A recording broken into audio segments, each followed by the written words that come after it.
This is a Gear Network production.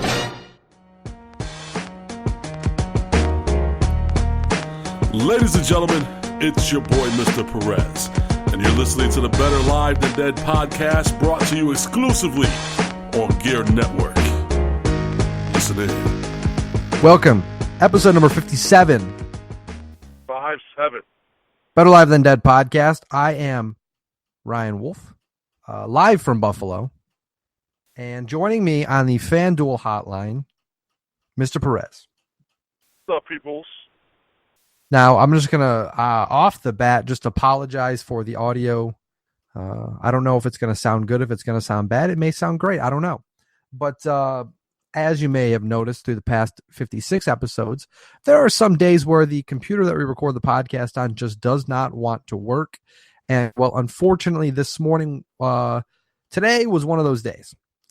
So I called an audible, and we are recording through Uber Conference, something we've done before. But we're here. We're here.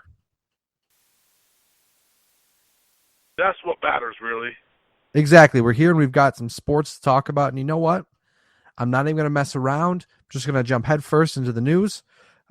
Starting off with the PGA. It's been one hell of a week for golf. Jason Day finally wins a major championship, wins the PGA Championship. He finished top 5 in a major 6 times in his career, including 3 second-place finishes before finally wrapping up his first major championship. Now, here's the crazy part, too. He sets the major championship record with a 20 under par performance. So not only did he win, he dominated.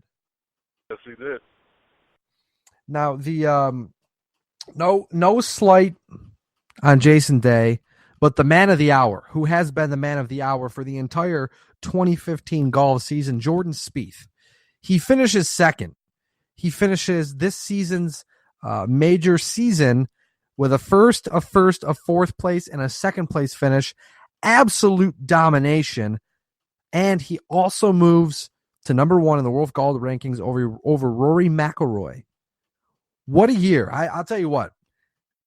If I had asked you back in January who would have been the breakout star, I don't think I would have said Jordan Spieth, but I think golf is very happy that his star blew up, because if we've learned anything over the past couple of years, is that golf needs a new superstar to kind of take over for Tiger Woods, and Jordan Spieth really can be that guy. Well, the way that he's playing right now, absolutely he could be that guy. I mean, he's doing stuff that Tiger Woods was doing at the beginning of his career. Just making golf look real easy. And fun, too.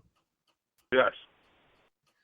Now, speaking of Tiger Woods, a good transition here. We are professionals, as we like to tell people. The Wyndham Championship. Now, you might ask, why are we talking about the Wyndham Championship? Not a big deal, but yes, actually this week it is a very big deal. Tiger Woods needs a second place or higher finish to qualify for the FedEx Cup. Now, naturally, Tiger Woods, not one to shy away from a competition. He currently stands tied for first with 11 under par performance after 2 days. He's tied with PGA Tour rookie Tom Hodge. Now, before we talk about Tiger Woods, let's talk a little about Tom Hodge. You probably don't know who he is, and that's understandable. 26 years old. Now, get this. This is a crazy thing, Perez. Fun stat. We always bring him to the BLTD podcast and the listeners in podcast land.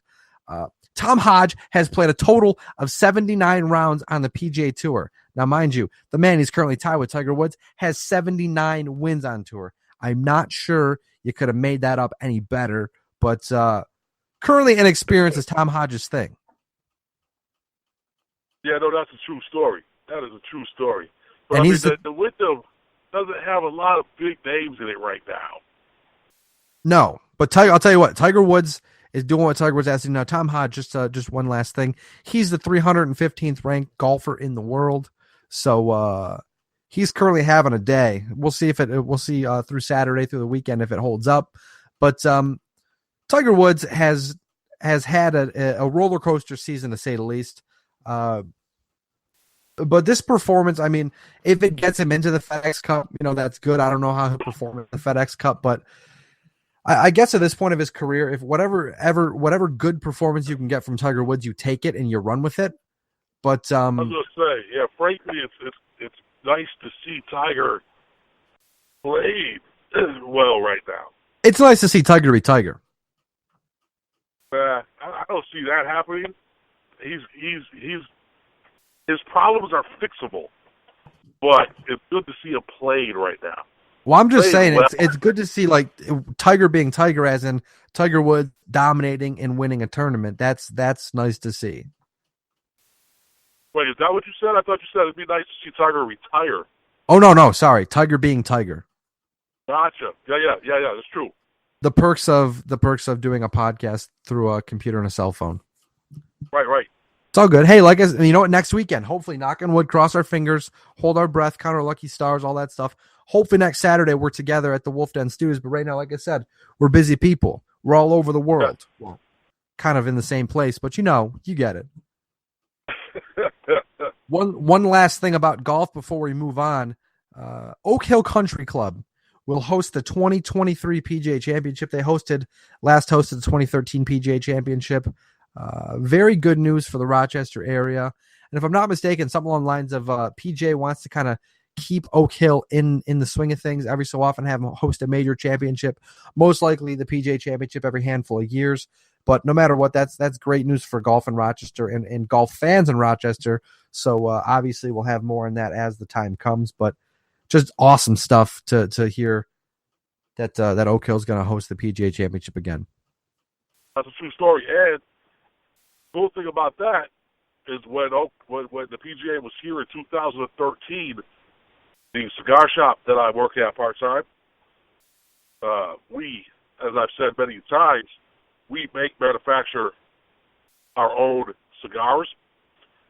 We have access to some of the best tobaccos in the world. We, Santiago Cigar Factory, were the official cigar of the PGA Championship in 2013. I hope it happens again in 2023, man. Although that's 8 years from now, so I mean I'll be 32. That's crazy. Yeah, really. But we created a cigar specifically for the PGA Championship. We rolled in the clubhouse. We got to talk to the golfers. It was a pretty cool little situation. I think next time I'll have to go and just like hang around with you and just have like one of them golf flags, get some autographs, and meet some dudes, hang out with some people.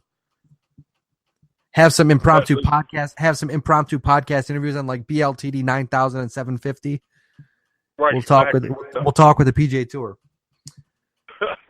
Moving over to the UFC now. Anderson Silva, as you may remember, was suspended. He failed a drug test a couple months ago. He finally had his hearing regarding the steroid suspension.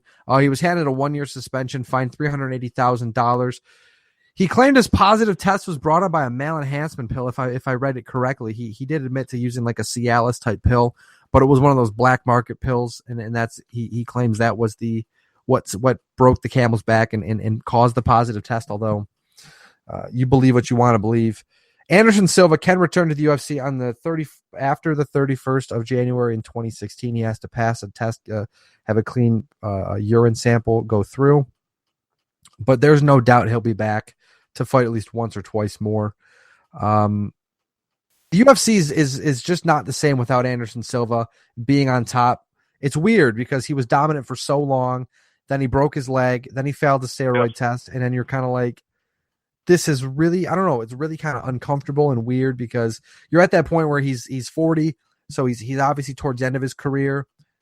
So it's just kind of hard to watch, but it'll be good to see him come back and hopefully fight again for the middleweight championship sometime soon, hopefully, because obviously he deserves a shot as soon as he comes back, I would think. But the money may not be there at that point in time, but hopefully we see him fight for the title again sometime soon.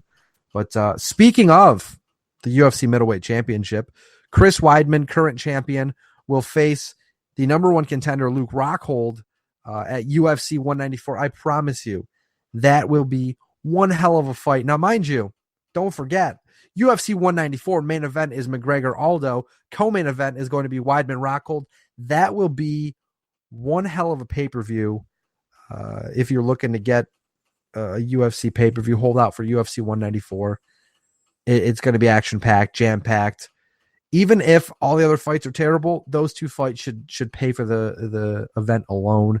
I don't know about you, Perez, but I'm looking forward to that fight and that card. Just seriously cannot wait. That'll be a good card. But before, I just want to go back to Anderson Silva real quick. Okay. Because, let's be honest, I'm a 10-year-old and I like to make fun of people. But how embarrassing, handed him the bid, be like, yeah, listen, so here's the deal. I failed that test because, I can't get it up on my own anymore. So I had to resort to something like Cialis. But I didn't want to pay for like Cialis, so I bought some black market bootleg stuff. Well, and the weird thing is too is that he was talking about, and I'm trying to get something popped up here so I can read some quotes. It wasn't even like a pill. He said it was a mysterious liquid. I'm just scrolling through a that Fox makes it even Sports. worse. Yeah, like, and that was some mysterious liquid on my junk. I'm just trying to find here. They said his representatives also brought in a drug expert to testify, examine Silva's sex pills. That he believed the positive steroid test could come from taking the pills, but the commission was like, "Yeah, we're not buying that. You failed the steroid test. Even if that was why you failed the steroid test, you did no looking into could this cause a failure." Like, that's the one thing that always cracks me up about people is that they say, I never would have suspected. I never would have put myself in harm's way. I never would have done this if I knew it was a banned substance. It's like, well, why don't you do the due diligence before you take something? If you don't know that if it's legal or not, check it out beforehand. Like, if that was the case, being ignorant can still, just because you're being ignorant about what you're putting in your body, it's not going to make anybody feel bad. Right. You got to be smart. I have no doubt that he was probably taking some type of male enhancement, and I have no doubt that when he failed the steroid test, it was probably because he was taking steroids. I know several individuals who will remain nameless who have taken steroids and had to resort to taking some sort of pill because their stuff would no longer work properly. So I wouldn't be surprised if both things were happening simultaneously. Well, it says here that he failed a test for anabolic steroids, but in his defense, he said that the anabolic steroids were probably in the male enhancement drug that he was. But again, he tried to go for like the "woe is me" defense, and no one bought it. No one bought it at all. Yeah, I don't buy it. Now we're going to talk about the baddest chick on the planet, Ronda Rousey. She announced just on last Friday, on Good Morning America, mind you, that she will not fight Miesha Tate for a third time coming up next, but she'll fight Holly Holm. Now, this raised a bunch of red flags, bunch of questions. People were really confused why this would happen. But first off, let's just go through the technicality here. Ronda Rousey, the women's bantamweight champion, will defend her championship against Holly Holm, who is number 9 in the women's bantamweight rankings at UFC 195. Now, obviously, we know Miesha Tate was next in line for the title shot. We'll see what happens there. But here's something, Lewis. I did some research last night about 2 o'clock in the morning when I was writing this podcast, and I was talking to my wonderful girlfriend, who also is a very huge. I'll make sure you that gets along to her because she's currently at the gym. I'm sitting in her bed recording the podcast as she's at the gym. Ronda Rousey has faced every woman in the top 10 of the women's bantamweight rankings, aside from Amanda Nunes, who's number 4, and Holly Holm, who's number 9. Now, mind you, Amanda Nunes was number 7 as of last week, though. She defeated Sarah McCann, so they switch rankings. So Nunes goes up to 4, McCann goes down to 7. There's some people saying Nunes could be potentially a fight down the road for Ronda Rousey. But at this point, out of the top 10, she's fought and defeated 8 of the top 10 women. So to me, it seems like Ronda Rousey goes, okay, I understand I have to defend the title against Miesha Tate at some point in time in the future, but it looks like she's trying to clear out. She's trying to clear out her division as soon as possible. So either she can retire and say, look, I cleared my division out. What are you going to do? Because the people after 10, there's no possible way anybody anywhere would sanction a fight Ronda Rousey against number 11, 12, 13, 14, or 15 inexperienced fighters working their way up. That's just, pretty much you can market it as Ronda Rousey kills a woman live on pay-per-view next month. Because that's what it'll be. It'll be disgusting. Yeah, and let's be honest, she's already beat Miesha Tate twice. Yeah, I mean, I understand that, that's how it works. As Miesha Tate comes back up to number 1, you fight her again. She goes down, she comes back up, you fight her again. She goes down, she comes back up, you fight her again. But I also understand for Ronda Rousey, for her legacy, she wants to say, look, I'm the baddest chick on the planet, the greatest fighter in the history of the UFC, one of the greatest fighters in the world. Ever, because she already is one of the greatest fighters in the world. I don't care what the pound for pound rankings say. She is. I would put my money on Ronda Rousey over anybody in the UFC at this point in time, in any fight, anytime, any place, anywhere. But it seems like instead of saying I'm just going to keep beating women, her next challenge is to clear out the division, which is what I don't think anybody's ever done that. I can't remember any fighter ever doing that, where you can look at the rankings and say, yeah, these girls are here, beat her, all that stuff. And that was what blew my mind last night looking at it. Was like, holy crap, she really has done it. But a lot of people are saying Holly Holm is not ready for the title fight. She was a world-class boxer, one of the best, we've seen in a long time, a women boxer or in women's boxing. But she's a little raw as a UFC fighter. But you know what? She said she wouldn't turn down a Ronda Rousey fight, and she didn't. She took the fight. She's ready to go. We'll see it in a few months. My money's on Ronda. Yeah, my money's on Ronda Rousey.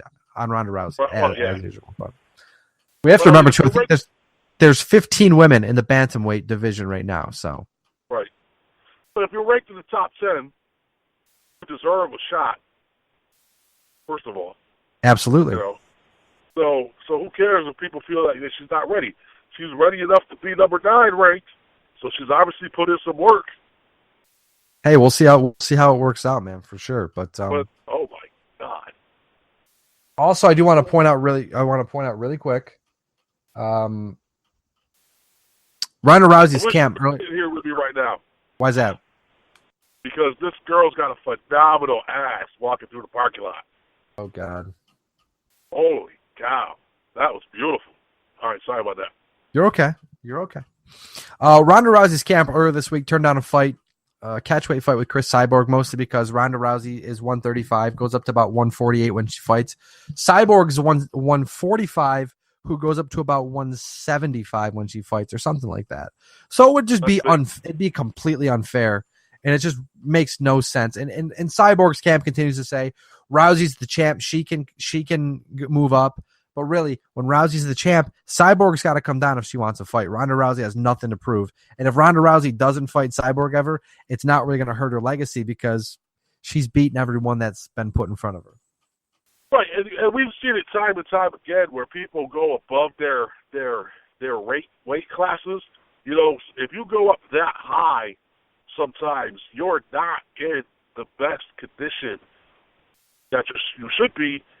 When you go up, if you're averaging 140, 145, and you move up to 175, that's a huge jump. Well, I'm saying she's 145, but then after she weighs in at 145, she loads back up with carbs and with liquids and gets up to 175. So she's huge when she fights. Right.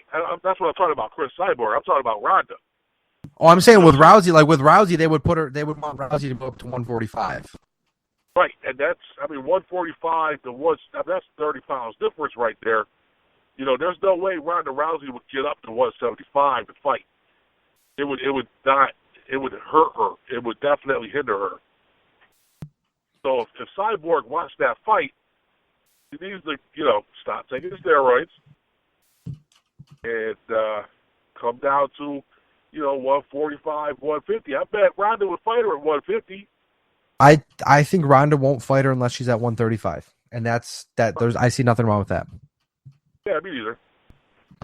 Moving over to the NHL now real quick. Anaheim extends forward Carl Hagelin. He had 17 goals and 35 points with the Rangers last season. His hero chart shows he's been a solid second liner for the Rangers, so he'll fit in just fine with the Anaheim Ducks, with the offensively minded Anaheim Ducks. Forward Danny Briere retires, ex-Buffalo Sabres. Spent 4 years with the Sabres, 230 points in 225 games. One of the best Sabres I've ever seen personally. Certainly going to be a future Buffalo Sabre Hall of Famer, along with Chris Drury, who retired a few years ago. In 973 career games, Briere retires with 696 points, 307 goals, 389 assists. One of the better finds for Darcy Regier. Darcy Regier found him. He was in Arizona not doing so well. They picked him up from Arizona, takes off, and his star explodes. Also, real quick before we move over to Major League Baseball, Quebec City and Las Vegas enter Phase 3 of the expansion process. This is the phase where actual business plans and revenue projections are presented. The phase is expected to be completed by September 4th, and according to the Associated Press, Lewis, it's not out of the realm of possibility of expansion franchises awarded as early as next month. Like they said, it wasn't going to happen this quick, but clearly they found something with both Quebec City and Las Vegas that they could award a franchise very, very, very soon. Nothing wrong with more hockey. Nothing wrong with more hockey. And you know what? Nothing wrong with having the Nordiques back in the National Hockey League. And nothing wrong with having hockey in Las Vegas, because you know what happens? If hockey in Las Vegas works, we're going to get basketball in Las Vegas. And I think that'll be a lot of fun. A lot of fun. Plus, I agree with you. Plus, I need a reason to go to Las Vegas. So go see the Sabres play in Las Vegas, and you go have some fun on the Strip. I got a reason to go to Las Vegas. Gambling? No, Cigar Aficionado every year in November does something called the Big Smoke, where it's a Come full on. weekend of nothing but drinks, food, and cigars. Dude, that's awesome. That is awesome. Yeah, they bring in some of the bigger carriers, some of the bigger manufacturers in the world.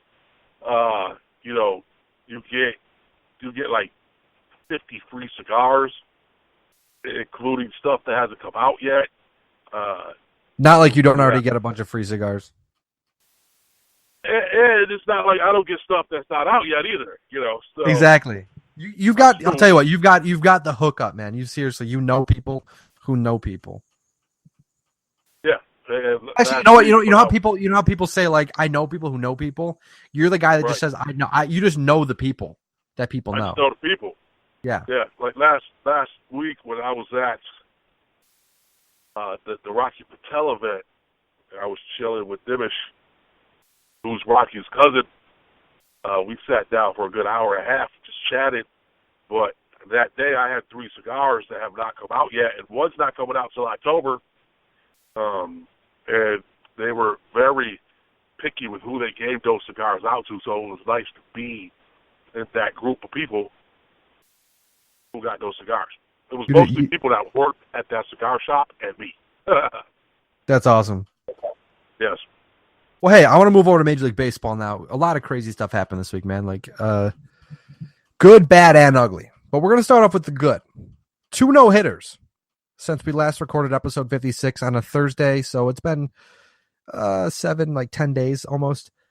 Seattle pitcher Hisashi Iwakuma becomes the 5th pitcher in Seattle history to throw a no-hitter, the first in the American League since 2012, which was Felix Hernandez. It was his first Major League complete game. He becomes the 17th pitcher since 1914 to throw a no-hitter in his first career complete game. And then on Friday night, Houston pitcher Mike fires 11th no-hitter in franchise history, in Astros history. His first Major League complete game. 18th pitcher since 1914 to throw a no-no in his first career complete game. And it was his first win with the Astros. Also, he becomes the first pitcher to throw a no-hitter after being traded that same season since Jim Bibby did it in 1973. And then also, San Diego Padre outfielder Matt Kemp becomes the first Padre ever to hit for the cycle. It took 7,443 games in Padre history, but someone finally did it. And then one more awesome fact. Toronto becomes the first team since Cleveland in 1954 to have multiple 11-game win streaks in the same season. Holy crap, man. What a week it's been for baseball. Yeah, the other guy last night that also had 3 at-bats and 3 home runs. Yoenis Cespedes had 3 home runs for the Mets last night. He had 15, or Friday night, he had 15 total bases, which I believe was one short of the all-time Mets record, which I think was can't remember the guy's name. Edgar Alfonso, I think it was. I can't remember. I'm gonna look it up. But Cespedes has been quite a revelation for the Mets. I'm interested to see if they end up re-signing him before the end of the season, because obviously if he's a Met, Edgardo. That's why I couldn't remember the guy's name. Edgardo Alfonso had 16 total bases in 1999 for the Mets. Last night, Cespedes had 15. But if Cespedes finishes out the year, his contract voids at the end of the season, I think 5 days after the World Series, and the Mets can't re-sign him until May, so they have to re-sign him before the end of the year. Now, here's something cool. Okay. Cespedes did that for the Mets last night, hit 3 home runs. Their farm team last night also had a player hit 3 home runs. That's awesome. That is pretty awesome. I did not see that. Yeah. Now moving over to some darker news, some bad news. The Boston Red Sox have had one hell of a season, and this week just added more fuel to the fire. First off, good news. They hire ex-Los Angeles Angels of Anaheim general manager Jerry DiPoto in an advisor role for the remainder of the year. Now to the bad news. Manager John Farrell undergoes surgery for a hernia he suffered picking up an equipment bag in Detroit. Come to find out, he has lymphoma, so he's taking the rest of the year off to undergo chemotherapy for cancer. So obviously, a big get well soon to John Farrell. Right. And then later in the week, the Red Sox hire ex-Detroit Tiger general manager Dave Dombrowski as president of baseball operations. And in the same announcement, they say current general manager Ben Cherington announces he will not stay on as GM. So Cherington quits. Dombrowski is the president of baseball operations. He says he'll hire a GM. Lots of things turning over in Boston, setting up a busy season, setting up for an even busier off season. It's a crazy time to be a Red Sox fan. Let me tell you what, Lewis. But I guess at this point, it's nowhere but up from here. I mean, they've been bad all year. They're on a 4-game win streak right now, heading into Saturday. But I mean, they could make an improbable run to the playoffs. Who knows? Crazy things have happened. But I've seen how this team plays all season, and I'm really just not expecting anything to happen. But dude, just seriously, like one hell of a week. Just absolutely mentally draining, emotionally draining. The Red Sox got the guy everybody wanted in Dave Dombrowski, but clearly you could tell once Dombrowski was brought on that Cherington wasn't going to be around because they didn't even have him in. They didn't even let him know what was going on until after it happened. Right. So, it's kind of like, well, you clearly know what's going to happen. And for Cherington, it's kind of like getting a new boss and saying, well, look, we're putting a guy over you. You're going to lose your power. You don't report to the boss. You report to a guy who is your boss. And that's, I'm assuming, what kind of rubbed him the wrong way. Probably. But, Red Sox needed to do something because they were not a good baseball team this year. Well, they haven't been for a while. I mean, I think last 4 or 5 years they finished last. Or last 3 of the 4 years they finished last. The one year they didn't finish last, they won the World Series. Yeah, but this year was especially trying. Well, the year was supposed to be. I mean, they were supposed. It all started in the offseason when they said, we're not going to pay the cash for John Lester. He's not worth what he wants. We have an ace, which they didn't, and that blew up in their face. Then Hanley Ramirez hasn't lived up to the billing. Pablo Sandoval hasn't lived up to the billing. Dustin Pedroia has been hurt on and off. David Ortiz didn't really get hot until after the All-Star break. They haven't been able to figure out what they want to do in the outfield. It's just been one hell of a season. And then Mike Napoli was, didn't show up at all. So it's been one hell of a season, seriously. And it's certainly put some gray hairs on my head. as a Red Sox fan.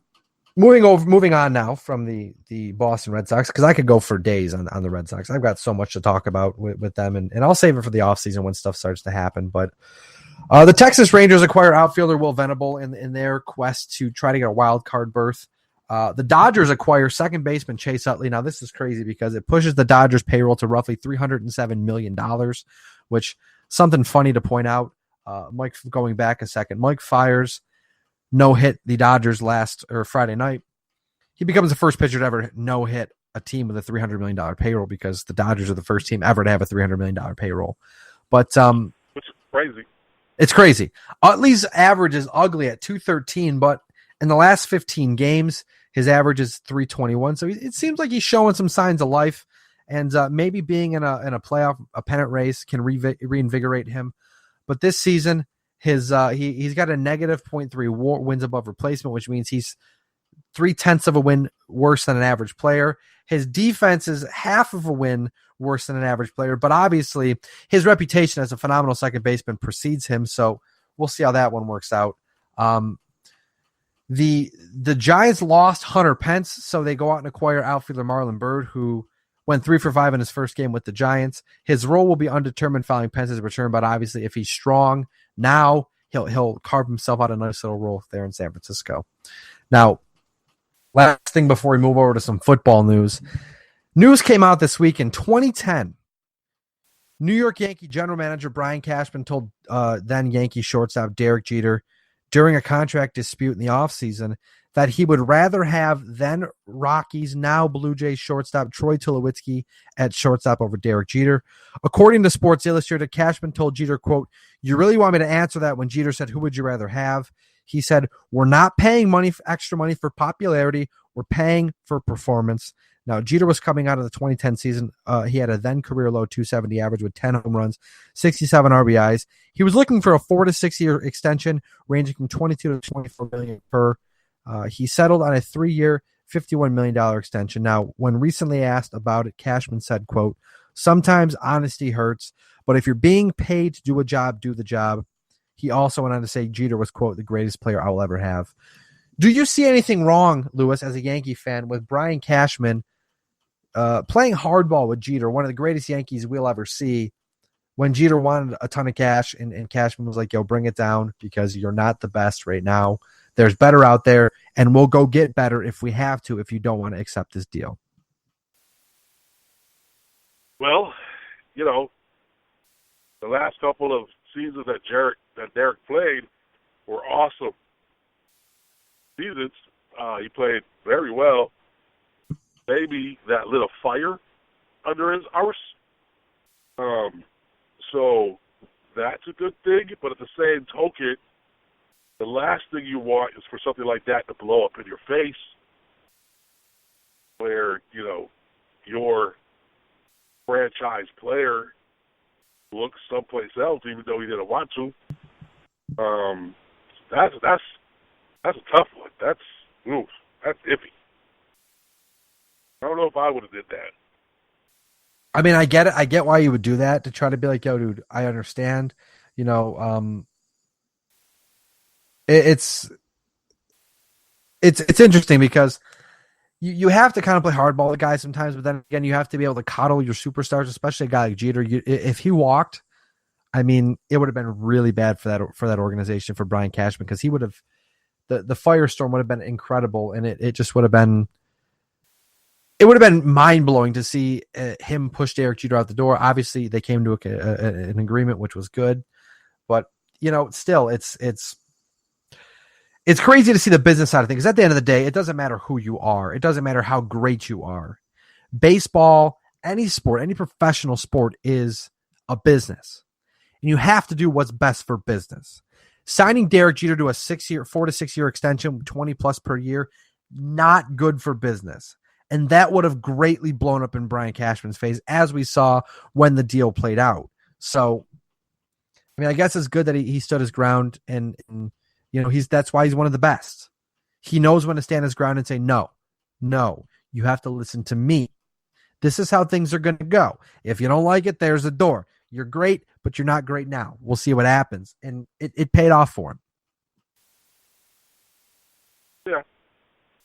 It's still a gamble. It's always a gamble because, like I said, if Cashman pushed Jeter out the door, he'd have been the next one out the door. It doesn't even matter how many world championships he's won or how good the Yankees were or are. He would have got kicked out because the fans would have just wanted his head. Oh yeah, he would have gotten lynched. Especially because you know where Derek Jeter would have ended up. Boston. He would have ended up a Red Sox. Yep. Moving over to the National Football League quick. Buffalo Bills claim linebacker Ike Enemkpali.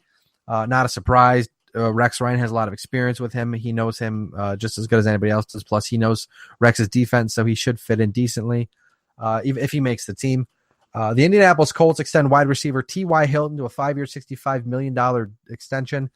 Washington tight end Niles Paul out for the year after dislocating his ankle and fracturing. I think he fractured his ankle. Or is fractured something and dislocated his ankle. Very, very disgusting injury.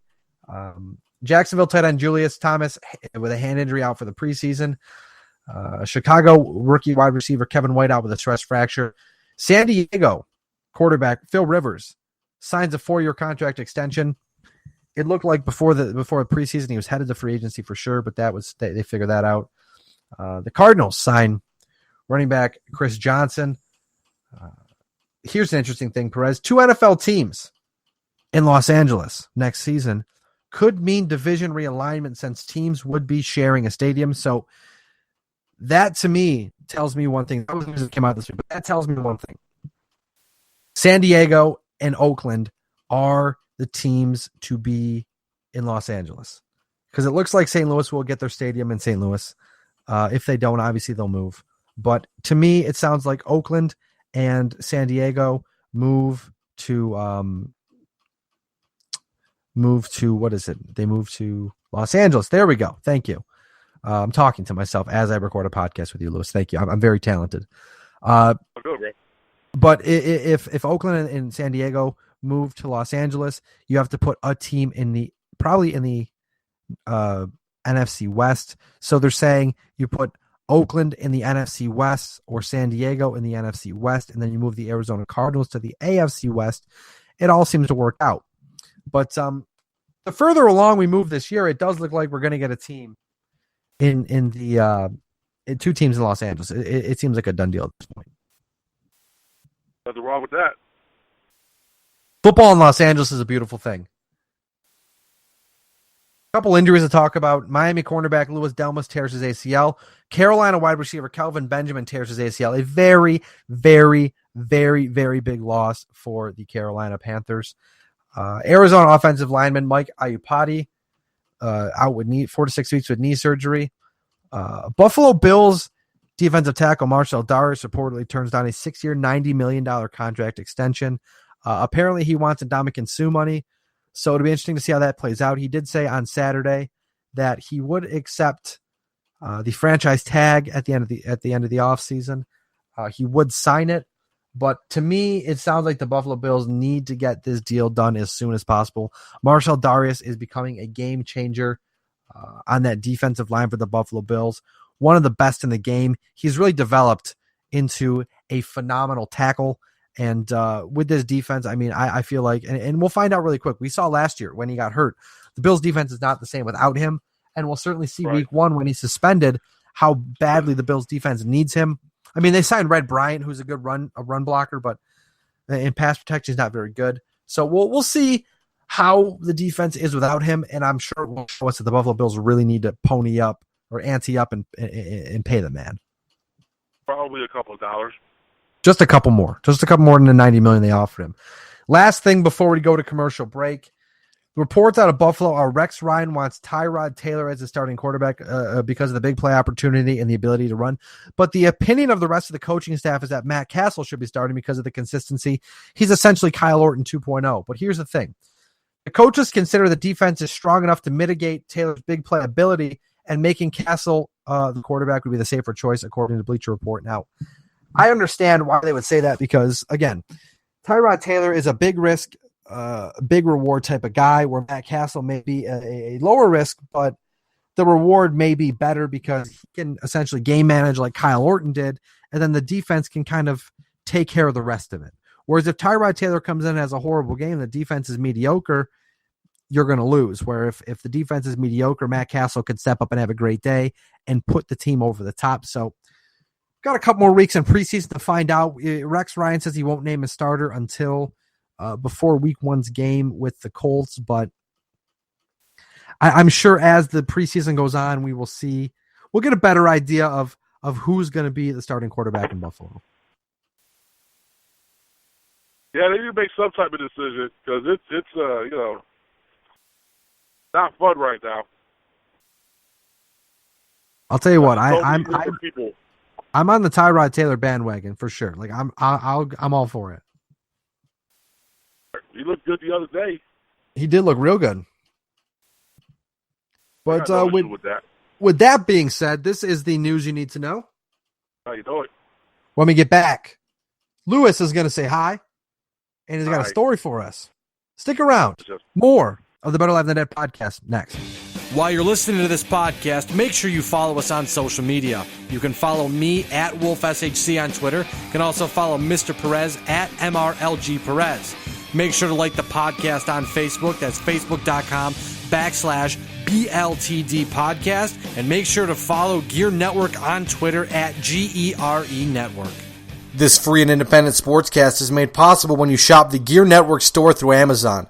Visit GearNetwork.com and click on the Amazon banner to shop through Amazon's thousands of products at great prices delivered right to your front door. Again, that's GearNetwork.com and click the Amazon banner at the top. Live from the Wolf Den Studios, you are listening to Better Live Than Dead.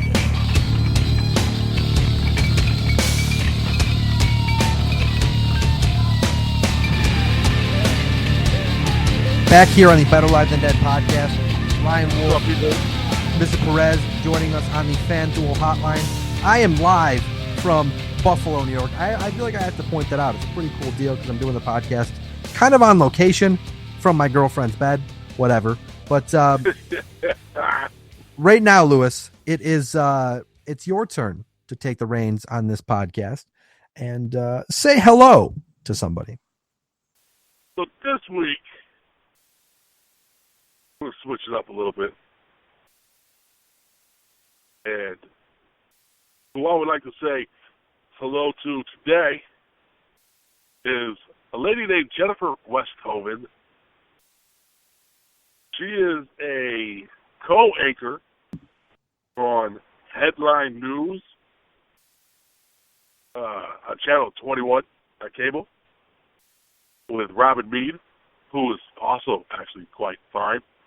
But there's something about Jennifer Westhoven that I find particularly appealing. She's had a couple of kids the last couple of years that's made her a little thicker, but she has really nice legs, and let's be honest, her upper torso is pretty nice. And I find her very attractive. Every time she's on the TV reporting the news, I make sure I pay attention. So Jennifer Westhoven, hello. You are the Sorry, I had to run. saying hi. I unplugged my headphones. Give me 1 second. I had to run to the kitchen. I talked so much. I talked so much last segment that I was starting to get a little lightheaded because I had no water. So I figured maybe I should shut up and let you talk, and then I would go get some water. But I'm back now. So you know what that means. I was just finishing up saying hello, so that was good timing. No, I heard you. I heard the whole thing. You missed my cue. Okay. I'm back now. I got my water. I'm good to go. So you know what that means, Perez. Please, it's time for you to hit my bumper. Gather round, kids. It's story time with Mr. Perez. So, for story time this week, I'd like to tell you a little story about something I witnessed while I was in a Verizon wireless store during my work week. I was standing in a Verizon, and a customer came in, and it was kind of quiet at this store So there wasn't a whole lot going on, so I had a good amount of time to speak with the reps that worked there that I, trained as part of my job. And customer comes in, and she's asking about some of the new plans because Verizon just recently changed their price plans. And so this lady was interested in the new ones. And while she's standing there, she had probably a 5 or 6 year old young boy with her. And the boy starts playing with one of the iPhone 6s. And he's telling his mom that he wants an iPhone 6. And she's like, no, you're 6 years old. I'm not giving you an iPhone 6. I'm not spending that type of money for you to have an iPhone 6. You're 6. You're too young for a phone like that, was basically what she's telling the kid. And she's doing it in a nice way. It's her son. She's like, okay, calm down, son. And the kid starts throwing an absolute fit. Starts crying, which, first of all, if you're 3 and you start having a temper tantrum in public, I get it. You cry. But if you're 6 and your mom tells you no, and you start crying like that, you need to be disciplined a little more. So he starts crying. She's trying to calm him down, and the look on the rep's face that's helping her is priceless because it's awkward, and the rep doesn't really know what to do. So then this kid starts marching around his mother and the rep, kind of chanting, I want an iPhone 6. So, he's going in circles around the rep and the mother, chanting that. And at this point, I'm standing back, watching this whole thing, thinking to myself, wow, if that was my kid, woo, he'd be in trouble. I'd light him up. So discipline will spare the rod, spoil the child. But it got to the point where the mother wants to obviously finish the transaction that she's going through, so she ignores the kid, and the rep just kind of goes with the ignoring the kid. So the kid continues to march around his mother and the rep, screaming, I want an iPhone 6 for 5 minutes, bro. Goodness, man. Now, That's ridiculous. Yeah, at this point, other customers are now starting to look over there, and you can tell the mother was very embarrassed. And then the kid, stops away. He stops screaming, he stops away. So I'm watching the kid while he's stomping away.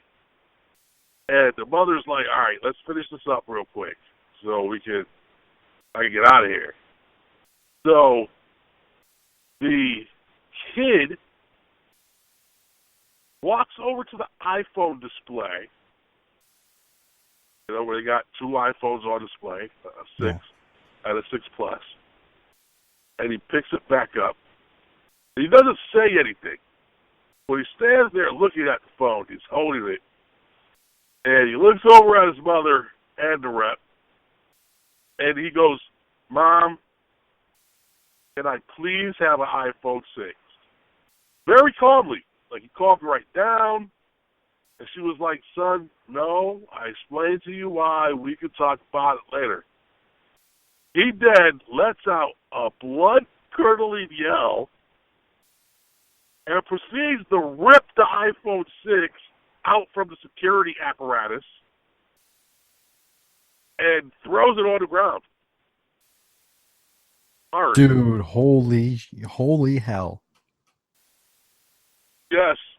And the look on the mother's face was one of pure, terror mixed with absolute, anger. And she ran over there, lit the kid's behind up, turned to the rep who was like, are we done? And she was like, the rep was like, yeah, we've just finished. And so she grabbed the kid, picked him up, and went running out the store.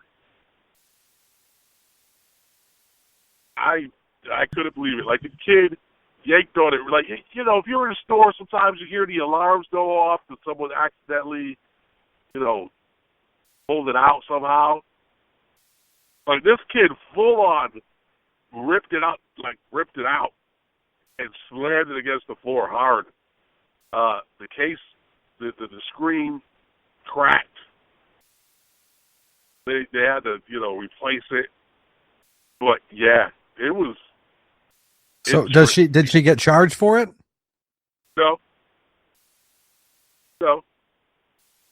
She ran out the store before they could even say anything to her about it. You know what I'm saying?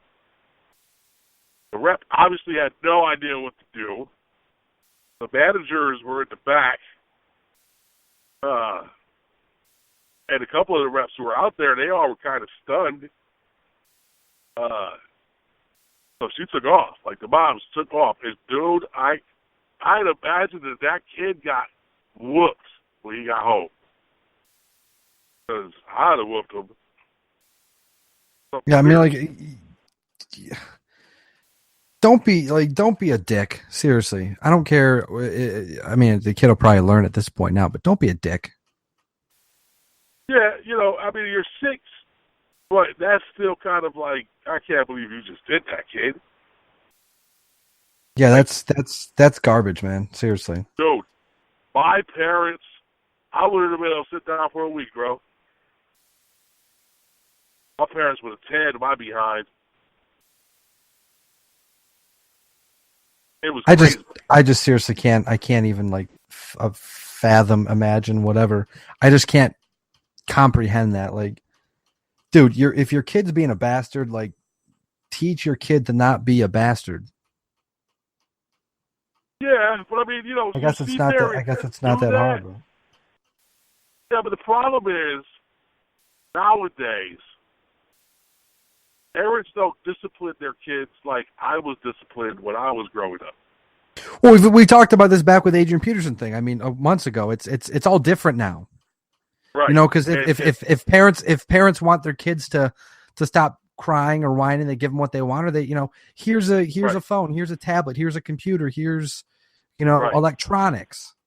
And unfortunately, this is one of those instances where the new method of discipline is obviously not working because your kid was a little dick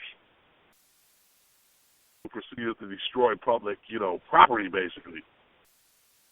So that's when you have to reconsider your entire approach to disciplining your child. Yeah, I would say so. Absolutely.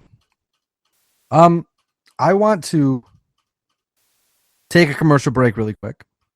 But before we take... We're good. I figured it was done. Because if not, we were going to get into a conversation about how we hate children. Because I can go for days. I love kids.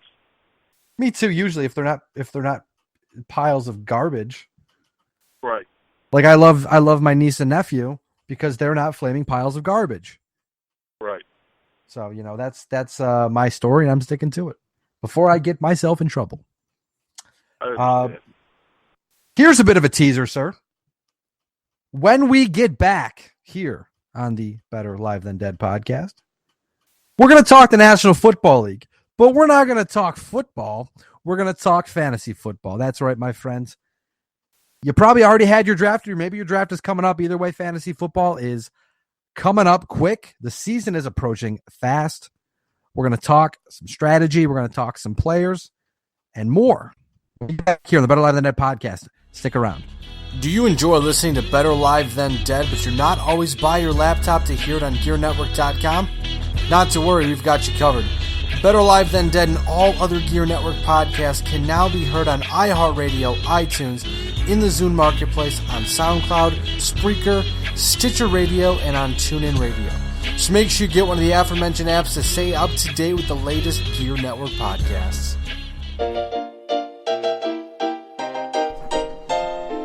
Ladies and gentlemen, it's your boy Perez here, telling you about FanDuel's one-day fantasy baseball leagues. Every day you pick the player you want, you can pick a whole team, and play for real money against other users. FanDuel has over 20,000 one-day leagues, so joining in is never an issue. Also, there's no daily commitment, so you play whenever you want. The best part? Over $2 million in prizes every single day. And if you sign up through gearnetwork.com/FanDuel, you help support the network and keep this podcast free.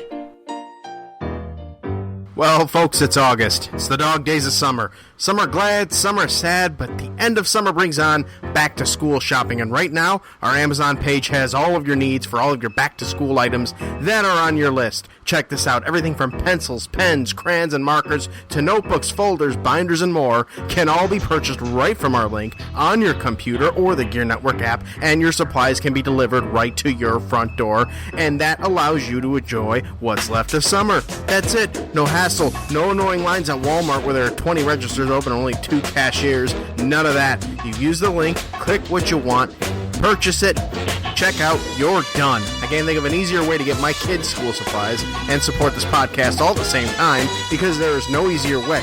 Help yourself to savings. Help us continue to pump out these podcasts. So, did I mention that you could save up to 40% on select backpacks? There's another reason to shop through us. Savings, baby! As always, thank you for continuing to shop with our Amazon link at gearnetwork.com and bltdsports.com. You're listening to Better Live Than Dead on the Gear Radio Network. Welcome back to the Better Live Than Dead podcast. Perez, Ryan. Perez is in the world traveling on his phone. I am in Buffalo. We are talking fantasy football. Now, before we get too deep into this, I want to mention you're going to be hearing a lot this year about a thing called the Wolfenstein Football League. It is the official fantasy football league of Better Live Than Dead. And maybe if we play our cards right, maybe even the Gear Network. Now, I push that on you, John, as you hear this podcast, because myself, me, Lewis, John, and Dawn are in the league, on top of a few other friends and family of mine, friends of yours. So we're going to talk a lot about the Fantasy Football League this year, just because it's kind of a place for us to talk crap to each other, discuss fantasy sports, because I'll tell you what, even the most casual of fans like to play fantasy sports, whether it's hockey, baseball, football, whatever it may be. People love fantasy sports.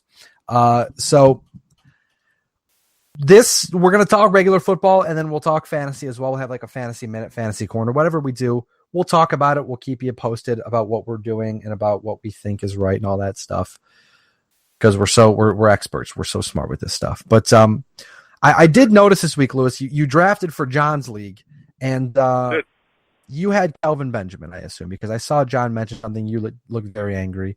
The question I wanted to ask, because obviously we mentioned before, Carolina Panthers wide receiver Kelvin Benjamin out for the year with a torn ACL. When it comes to drafting, what do you like to do? Do you like to draft earlier, or do you like to draft later in the preseason? I prefer to draft earlier. But here's the deal with Calvin Benjamin, okay?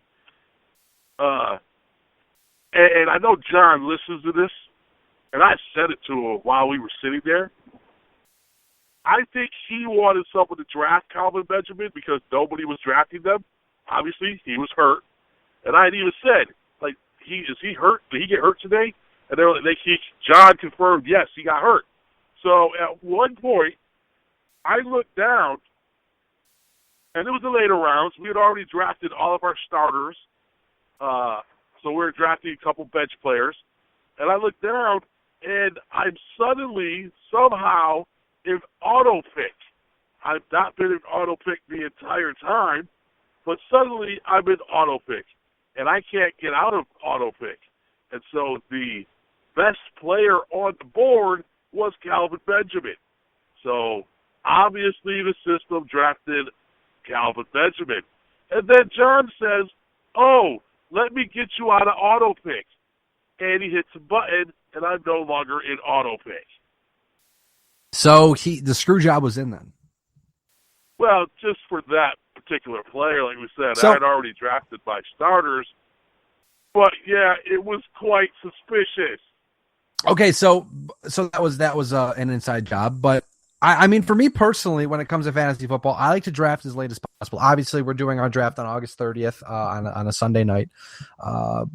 Kind of the last week, like in preseason. You mean not your place of picks? You're talking about. Oh yeah, no, I'm talking like when do you like to draft? Like if you're in a league, as late as possible.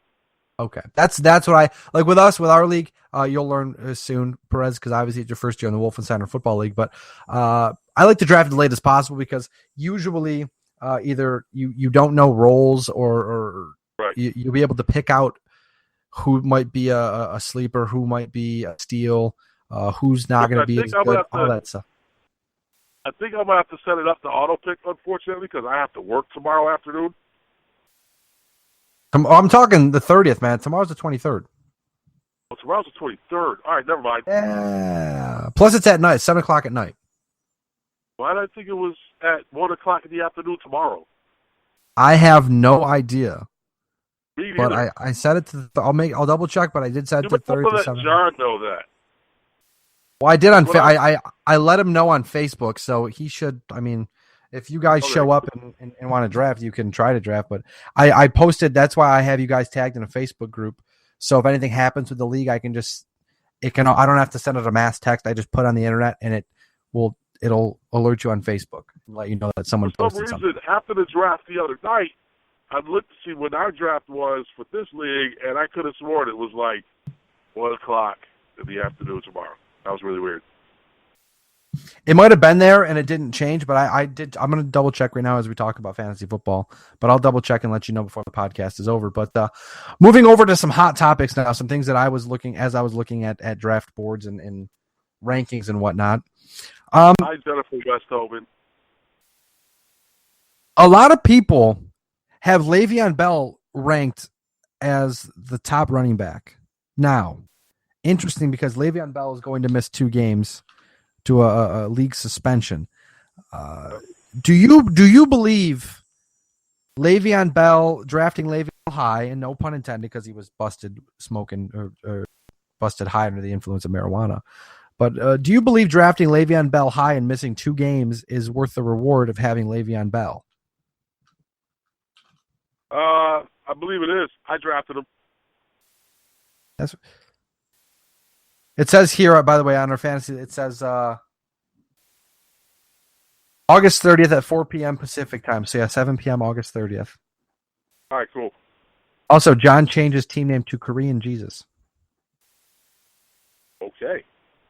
I like your team name, by the way. Thank you. I'm going to keep it. I'm very sold on Le'Veon Bell, but I'm just not sold on the fact of drafting him, like, say, with the first overall pick, and then not having him for 2 weeks, and then you lose him again for a bye week, but later in the season. But then again, it's Le'Veon Bell, so I mean, it's something where I'm on the fence enough. I mean, if he's available when I pick, I probably would take him, but it's an interesting thing to think about because yes, he misses 2 games, so he may be fresher longer in the year because he sat out those 2 games early in the season. But then again, I mean, I don't think it will put you in too much of a hole if you draft him, but you never know. And that's kind of why I was interested to see what you had to say. Well, I'll be honest with you. I took him as my first pick, but only because someone had taken Adrian Peterson as their first pick.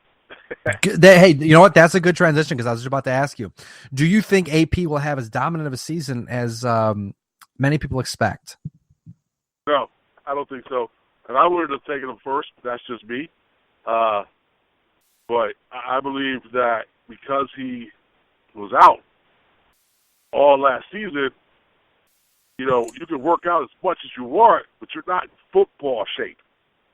Well, have you seen him, though? Have you seen the photos of him, Lewis? Yeah, he looks great. But he didn't get hit at all last year. That makes a big difference. I think he'll have a good year, like, probably 1,100, 1,200 yards, maybe 5 or 6 touchdowns. I don't think he's going to go off and be world destroyer Adrian Peterson rushing for 2,000 yards and all that stuff. He'll still, I mean, the year off probably, if anything, he'll probably be a lot fresher, but he may have. I would almost think he might have like a nagging issue. Excuse me, just because. I mean, then again, you know what? It's hard to predict if someone's going to get hurt or whatever, but you would think if he's out of the game for a year, he didn't like. The thing is, he wasn't injured. So he sat out, worked out, and healed up, and he's they always say the best shape of your life, but at this point you have to think that Adrian Peterson is in the absolute best shape of his life because he's healthy as can be. He's ready to play football, hasn't played a year, so he's fresh. But like I said, you make a point. He hasn't hit the pads in a year. So we'll see come week 1 what happens. I mean, if he comes out and rushes for 1,900 yards or 1,800 yards next year, I won't be surprised. If he rushes for 1,000 yards next year, I won't be surprised. Right. I mean, if he rushes for anything less than 1,000, I'll be surprised. I still think he's a very viable fantasy option. I don't think, you'd pick him high. I mean, the thing is, and this brings me to my next question for you, Lewis. When it comes to running backs in fantasy football, you have your top 4, top 5 guys, and then you have a group of lesser names. Like they say the running backs are kind of a dime a dozen.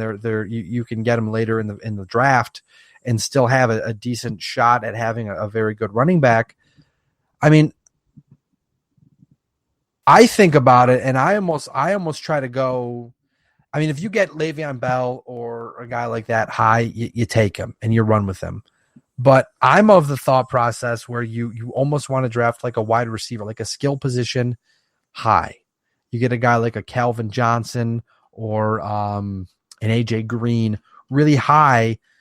You fill those positions up with really talented players who can carry your team, and then maybe take a lesser guy at the running back position. But you're not putting like for instance, a couple years ago, I had the 3rd overall pick. The years CJ Spiller was supposed to be the guy and be 1,500 yards, 10 touchdowns, fantasy football king. I took him 3rd overall, and it blew up in my face. And I always feel like the running back risk is never worth the reward unless, like you get Adrian Peterson and he goes for 2,000 yards and a bunch of touchdowns and he gets 400 points in fantasy. That's when it's worth it.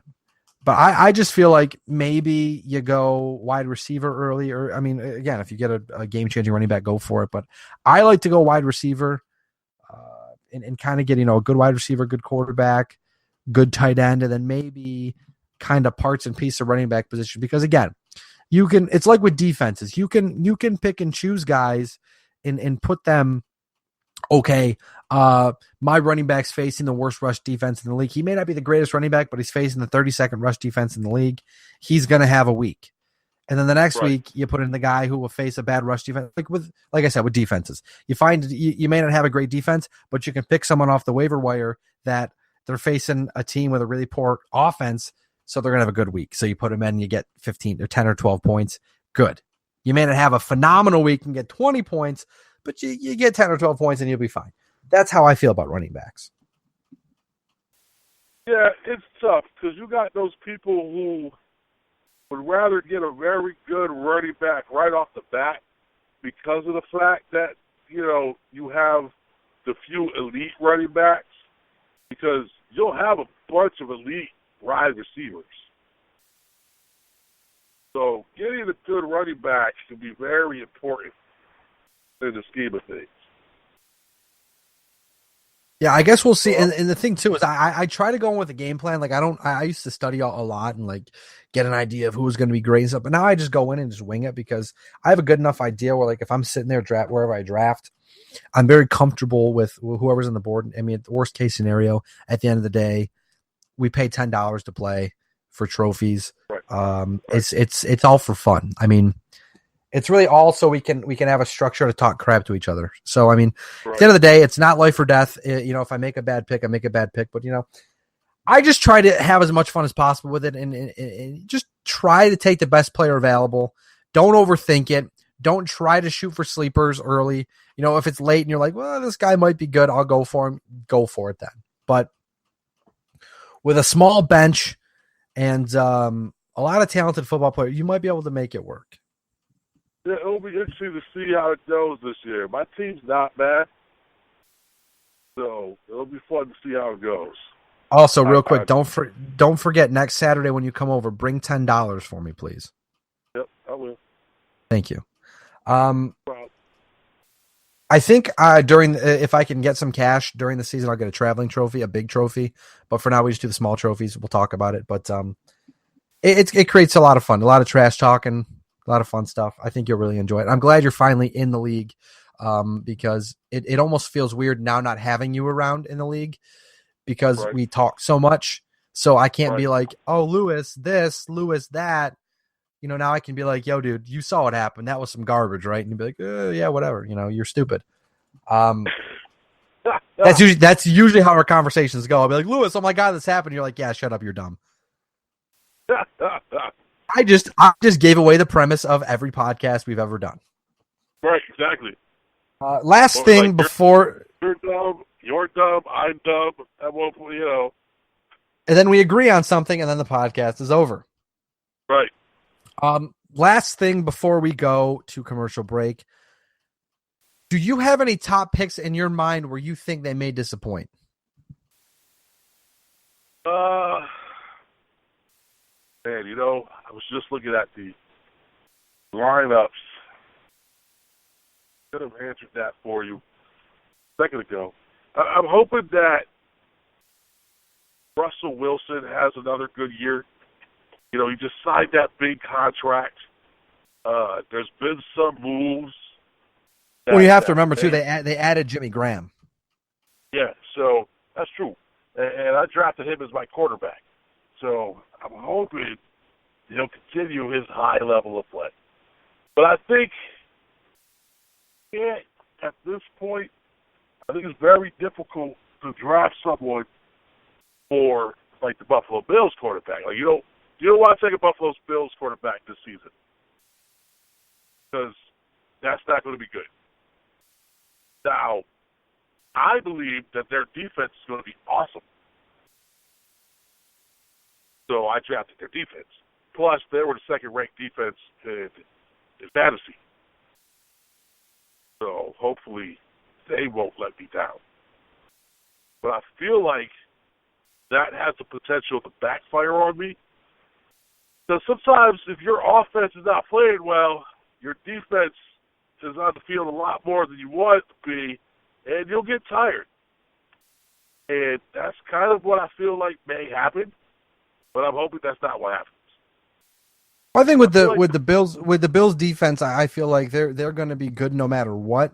I feel like I in my list I have 3 running backs.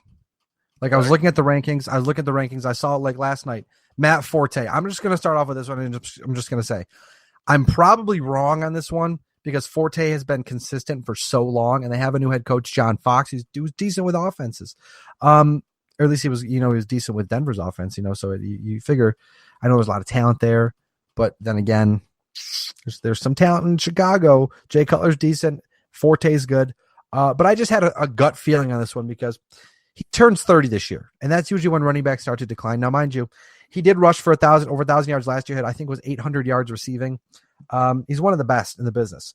But I just feel like at some point in time, you've got to decline. This one is kind of on the fence, but I feel like Matt Forte may disappoint this year. Number 9 on the ESPN overall ranking, DeMarco Murray. Absolutely, he is going to disappoint this season. I was just about to say DeMarco Murray. And not even for the fact that he rushed for 392 times last year, but the fact that he's going to split carries with Ryan Matthews. And if Matthews is having a good game, I don't think Murray's going to get as many carries. I mean, vice versa, though. There may be a game where Murray goes for 130 yards and rushes 20 times. Then the next game he rushes for, 12 or 13 times and gets 75 yards. So I wouldn't yet hitch my wagon on DeMarco Murray. Now, if you have Matthews and Murray, it's probably a good two-headed tandem to have on your team at the same time. It might work out well, but I wouldn't sell the farm for Murray. Yeah, I feel like Murray just took too much damage last year. Well, and we've seen Go ahead. I was going to say we've seen how history is with 392 carries. It's usually a death sentence for the next season. Right, and he was obviously the workhorse last year for the Cowboys. They put a lot of mileage on that body last year. And if he could come back and duplicate it, that'd be incredible. But like you said, we normally see people who have years like that come back and they're just not as good. I think that's a big reason why they picked up Ryan Matthews. That's very possible. And the last one, speaking of Eagles running backs, Buffalo Bills running back LaShawn McCoy ranked 11th overall on the ESPN rankings. I am so high on LaShawn McCoy, it's crazy.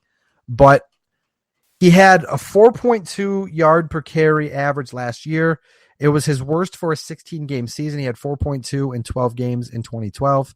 He also has a hamstring injury currently. We've always seen how those things can linger throughout an entire season, or if not the entire season, at least the start of the season. They may be a little more hesitant to use him a ton. Right.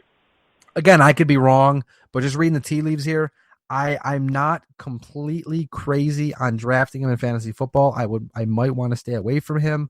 But those are just three guys for me that may disappoint. I'm thinking, quarterback wise, looking around the league, I'm just thinking off the top of my head. I can't think of really anybody right now who may be who's projected super high that you'll go, they're not going to be that great this year because a lot of consistency in the quarterback. I expect Drew Brees to probably have a bounce back season this year. Cam Newton's going to be disappointed this year. Oh, absolutely. I mean, but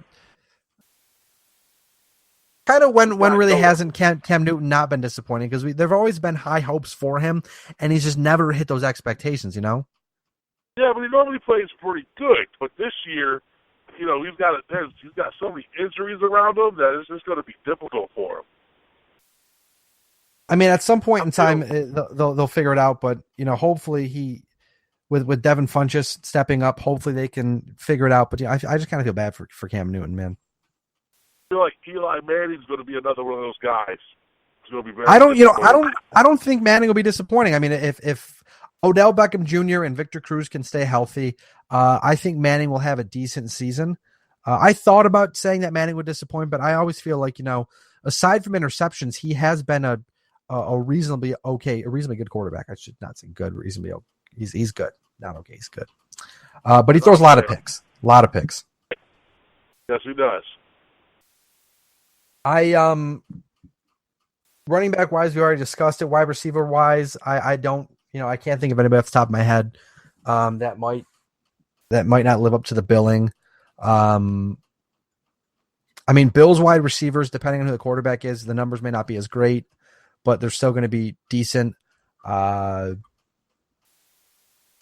can't think of, like I said, off the top of my head, I can't think of much. I'm interested to see what Jimmy Graham does in Seattle.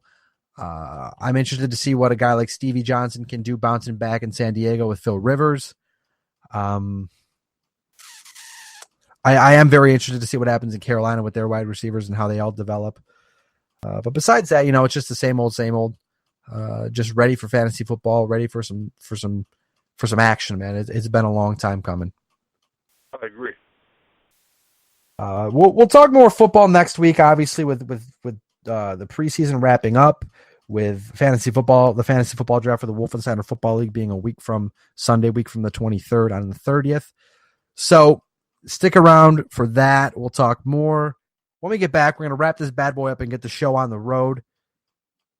Stick around. As we always say, more of the Better Live Than Dead podcast coming up next. Hey, Dawn, how's it going? Living the dream. I'm actually just getting ready to do this commercial. Oh, you mean the commercial where I tell our listeners to tune into Gear Network every week to listen to our show, Get Ready America? That one? Yeah, John, that's the one. They can also listen to us talk about news, sports, whatever's on our minds, that. And a little of what's on our listeners' minds, but they're just too nice to say it. Well, that, Dawn, is a real humdinger. Humdinger. Come join us this and every week for Get Ready America exclusively on the Gear Radio Network. And the Gear Network app. A successful product does not become a successful product on its own. Look at the Gear Radio Network, for example. We're a prime example. We had a lot of help getting here, and we can help you get where you want to go too. Advertising rates are very low to start off here on the Gear Radio Network. Visit us at gearnetwork.com. Click on the contact link to send us an email, and we can work out the details. Again, advertise your product across all of the forums at a low, low rate here on the Gear Radio Network. You're listening to Better Live Than Dead on the Gear Radio Network. Now, here's Perez and Ryan. And we are back here on the Better Live Than Dead podcast, episode number 57, coming to a close. I am Ryan Wolf. Joining me on the FanDuel hotline, Mr. Perez. You can follow me on Twitter at WolfBLTD. Follow Mr. Perez at MRLG Perez on all forms of social media, Twitter, Instagram, and I believe Facebook as well. Everything. Yep. Check us out, BLTDsports.com, at BLTD Sports on Twitter, Facebook.com/BLTD Podcast. Check out House Party Podcast and Get Ready America over on the Gear Network at GearNetwork.com, at Gear Network on Twitter, and I believe Facebook.com/Gear Network as well. I want to say thank you to you, Lewis, for joining me this week on such interesting circumstances. And for me, no problem. I'm glad. I've been thinking about a lot lately with the podcast. I've been kind of on the fence because I feel like we've just been pumping out the same stuff every single week. Wanted to change it up a little. Thankfully, fantasy football helped us out, and I took a lot of news out of the news segment, but the stuff I left in, we were able to conversate more, and that's what I was looking for, because I never wanted the news segment to be just straight news and just blah blah blah blah blah blah. I wanted to be like, okay, news story A, we talk about it, we give our 2 cents, we move on to news story B where we do that again. We don't just go straight through the news. So that worked out well. So that's something we're going to continue to work on. Like I say every week, we're trying to get better. We're trying to make this thing as fun as possible for you to listen as it is for us to record it. Right.